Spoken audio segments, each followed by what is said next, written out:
வணக்கம் நண்பர்களே. உங்கள் எம்எஸ். தமிழகத்தில் என்ஜினியரிங் ஃபீவர் ஸ்டார்ட் ஆயிடுச்சு அப்படின்னு சொல்லணும். +2 முடித்தோடனே +2 முடிக்கிறதுக்கு முன்னாடியே மாணவர்கள் மத்தியில் என்ஜினியரிங் எந்த கல்லூரியில் சேரலாம் அப்படிங்கிற ஆர்வமும் பரபரப்பும் இருக்கும். இதை சில அமைப்புகள் பயன்படுத்திக்கிறாங்க. அதாவது அட்மிஷன் போடுறதுக்காக ட்ரஸ்ட்டுங்கிற பேரில் அல்லது சில கல்லூரிகளே பயன்படுத்திக்கிறாங்க. சில பேரண்ட்ஸ் இதற்கு பலியாயிடுறாங்க அப்படின்னு சொல்லணும். பள்ளி படிப்பை முடித்த உடனே நீங்கள் கல்லூரியில் சேராட்டி உங்களுக்கு இடம் கிடைக்காது அப்படிங்கிறத பரப்புகிறாங்க. இதனால் பயந்து போய் பேரண்ட்ஸ் வேறு வழி இல்லாமல் கல்லூரிகளில் சேர்றதுக்கு படையெடுக்கிறாங்க. கல்லூரிகளை பற்றி தெரிஞ்சுக்கிறதுக்காக கல்லூரிகளுக்கு போயிட்டு வர்றது சரி அப்படின்னு சொல்லலாம். ஆனால் கல்லூரியில் +2 முடித்த உடனே மார்க் என்னன்னு தெரியாமல் சேர்றதுக்கு போகிறது சரியா அப்படின்னு கேட்டால் இல்லைன்னு சொல்லணும். அப்புறம் சில ஸ்டூடெண்ட்ஸ் என்ன பண்ணுவாங்க அப்படின்னா, அவங்களோட ஃப்ரெண்ட்ஸ் ஜாயின் பண்ணியிருப்பாங்க. என்னோடய ஃப்ரெண்டு ஜாயின் பண்ணிட்டான், என்னோடய ஃப்ரெண்ட் ஜாயின் பண்ணியிருக்கான், அதனால் நானும் ஜாயின் பண்ணிடுறேன் அப்படின்னு சொல்லி பேரண்ட்ஸை டார்ச்சர் பண்ணி காலேஜில் ஜாயின் பண்ணக்கூடிய ஸ்டூடெண்ட்ஸும் உண்டு.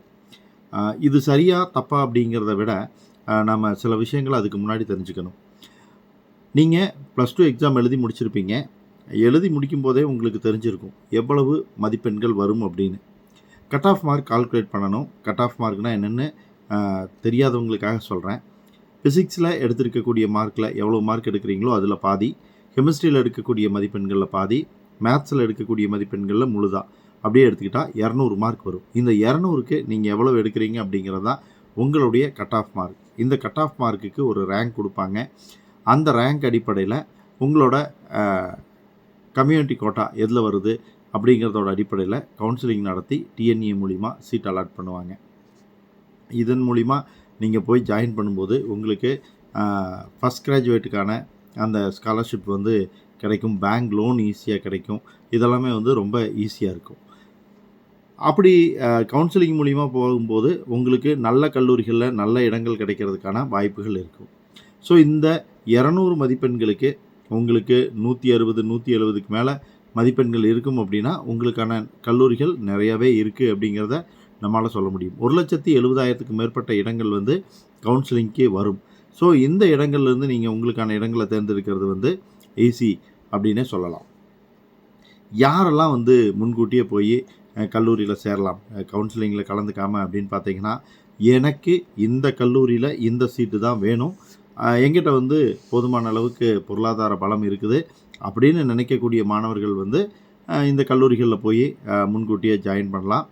அது மட்டும் இல்லாமல் சில நல்ல தரமான கல்லூரிகளில் கூட மெரிட் ஸ்காலர்ஷிப் தர்றாங்க. கல்லூரிகளை நீங்கள் கடந்த ஆண்டுகளோட மாணவர்களுடைய அனுபவங்களோட அடிப்படையிலையும் அங்கே என்ன மாதிரியான ஸ்டூடெண்ட்ஸு ஜாயின் பண்ணுறாங்க, என்ன ரேஞ்ச் கட் ஆஃபில் ஜாயின் பண்ணுறாங்கிற அடிப்படையிலையும், பிளேஸ்மெண்டெல்லாம் எப்படி நடக்குதுங்கிறத அடிப்படையிலையும் நீங்கள் செலக்ட் பண்ணணும்.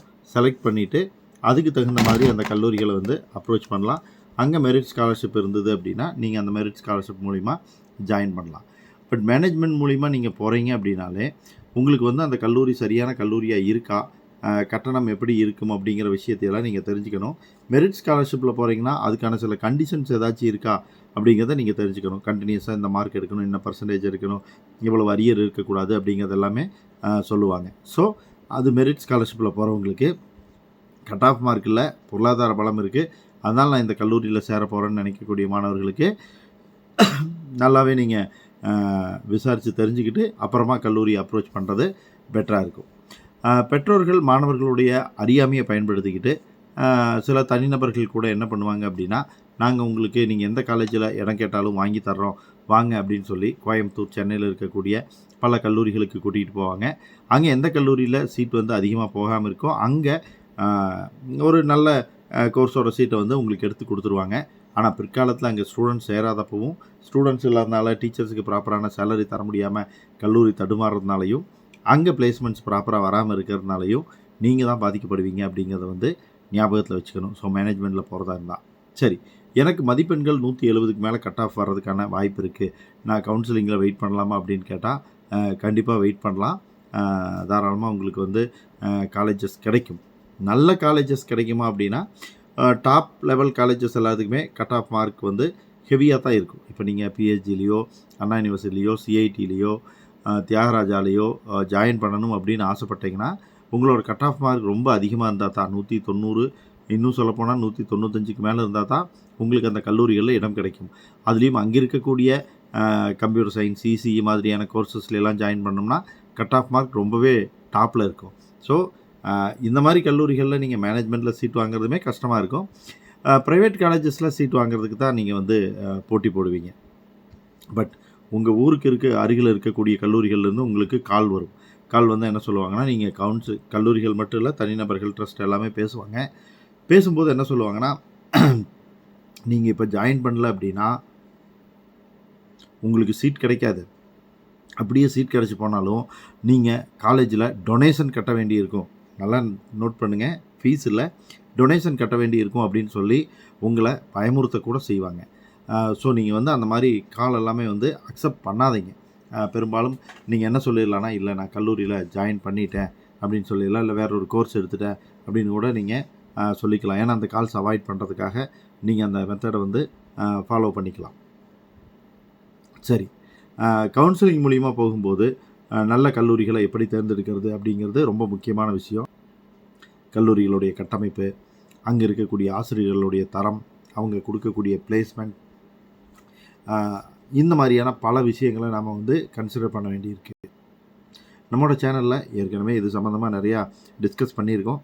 இந்த வருஷம் டிஎன்ஏ 2026லேயும் வந்து நம்ம எல்லா விஷயங்களையும் திரும்பவும் டிஸ்கஸ் பண்ணுவோம். உங்களுக்கு கவுன்சிலிங்க்கு தேவையான எல்லா ஹெல்ப்புமே வந்து நம்மளோட சேனலில் தொடர்ந்து கிடைக்கும். நம்ம லைவ்லேயும் நிறைய வருவோம். அப்போ உங்களுடைய சந்தேகங்களை நீங்கள் நேரடியாக கேட்டு தெரிஞ்சுக்கலாம். ஸோ உங்களுடைய நண்பர்கள் ஜாயின் பண்ணிட்டாங்க, ட்ரஸ்ட்லேருந்து கால் பண்ணாங்க, காலேஜிலேருந்து கால் பண்ணாங்கன்னு நீங்கள் கல்லூரிகளில் ஜாயின் பண்ணக்கூடாது. உங்களுடைய கட் ஆஃப் மார்க் எவ்வளவு, உங்களுடைய பொருளாதார சூழ்நிலை எப்படி இருக்குது, இதையெல்லாம் கருத்தில் வச்சுக்கணும். நீங்கள் என்ன படிப்பு படிக்க போகிறீங்க, எதுக்காக படிக்க போகிறீங்க, எதிர்காலத்தில் என்ன வேலைக்கு போக போகிறீங்க, எல்லாத்தையும் வந்து நீங்கள் தெளிவாக நோட் பண்ணணும். இந்த மாதிரி திடீர்னு போய் காலேஜில் ஜாயின் பண்ணி ஏமாற்றங்களை சந்தித்த நிறையா மாணவர்களுடைய கதைகள் வந்து நீங்கள் பார்க்க முடியும், உங்களோட பக்கத்து வீடுகளில் கேட்க முடியும். அதனால் அப்படி ஒரு ஏமாற்றத்தை நீங்களும் சந்திச்சிடாதீங்க. மேனேஜ்மெண்ட்டில் சேரதா இருந்தால் நல்ல கல்லூரிகளில் நல்ல கோர்ஸில் ஜாயின் பண்ணுங்கள், தெளிவாக விசாரிங்க, பிளேஸ்மெண்ட்ஸ் பற்றியெல்லாம் நல்லா கேட்டுக்குங்க.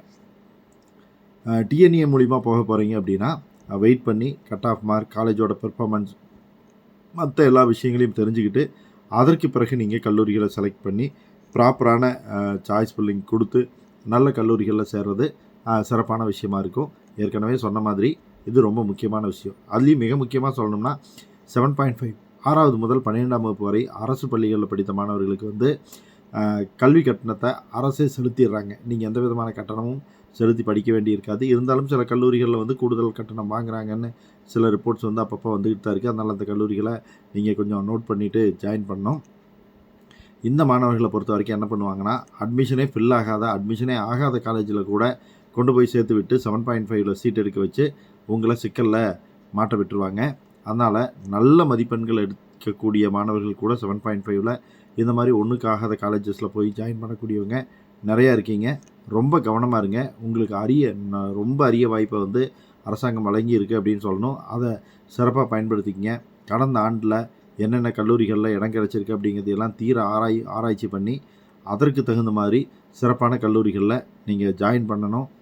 நல்ல கோர்ஸ் இருக்கணும், எதிர்காலத்தில் நல்ல நிலைமைக்கு வரணுங்கிறது தான் நம்மளுடைய எண்ணம். ஸோ உங்களுக்கு மதிப்பெண்கள் வராது, நல்ல கல்லூரிகளில் நல்ல இடங்கள் உங்களுக்கு வேணும் அப்படின்னா பொருளாதார பலம் இருந்தது தான் நீங்கள் வந்து மேனேஜ்மெண்ட் சீட்டு ட்ரை பண்ணலாம். உங்களோட ஃப்ரெண்ட்ஸ் போனாங்கங்கிறதுக்காக நீங்கள் போகக்கூடாது. அதே சந்தர்ப்பத்தில் பொருளாதார வசதி குறைவாக தான் இருக்குது அப்படின்னா அதற்கான கல்லூரிகளை நீங்கள் கவுன்சிலிங் மூலிமா எடுக்க முடியும். உங்களுக்கு ஃபஸ்ட் கிராஜுவேட் ஃபீஸ் கன்செஷன் கிடைக்கும், லோன் கிடைக்கும். 7.5ல் போகக்கூடிய ஸ்டூடெண்ட்ஸ்க்கு வந்து கவர்மெண்ட்டே ஃபீஸ் பே பண்ணுவாங்க. இந்த மாதிரி விஷயமெல்லாம் இருக்கிறதையெல்லாம் தெரிஞ்சுக்கிட்டு கவுன்சிலிங்காக நீங்கள் வெயிட் பண்ணலாம். தொடர்ந்து நம்ம சேனலை பாருங்கள். டிஎன்ஏ கவுன்சிலிங் பற்றி எல்லா தகவல்களையும் உங்களுக்கு அப்டேட் தருவோம். சேனலோட வளர்ச்சிக்காக சப்ஸ்கிரைப் பண்ணுங்கள், பிடிச்சிருந்தால் லைக் பண்ணுங்கள், ஃப்ரெண்ட்ஸுக்கு வீடியோவை ஷேர் பண்ணுங்கள். Bye friends.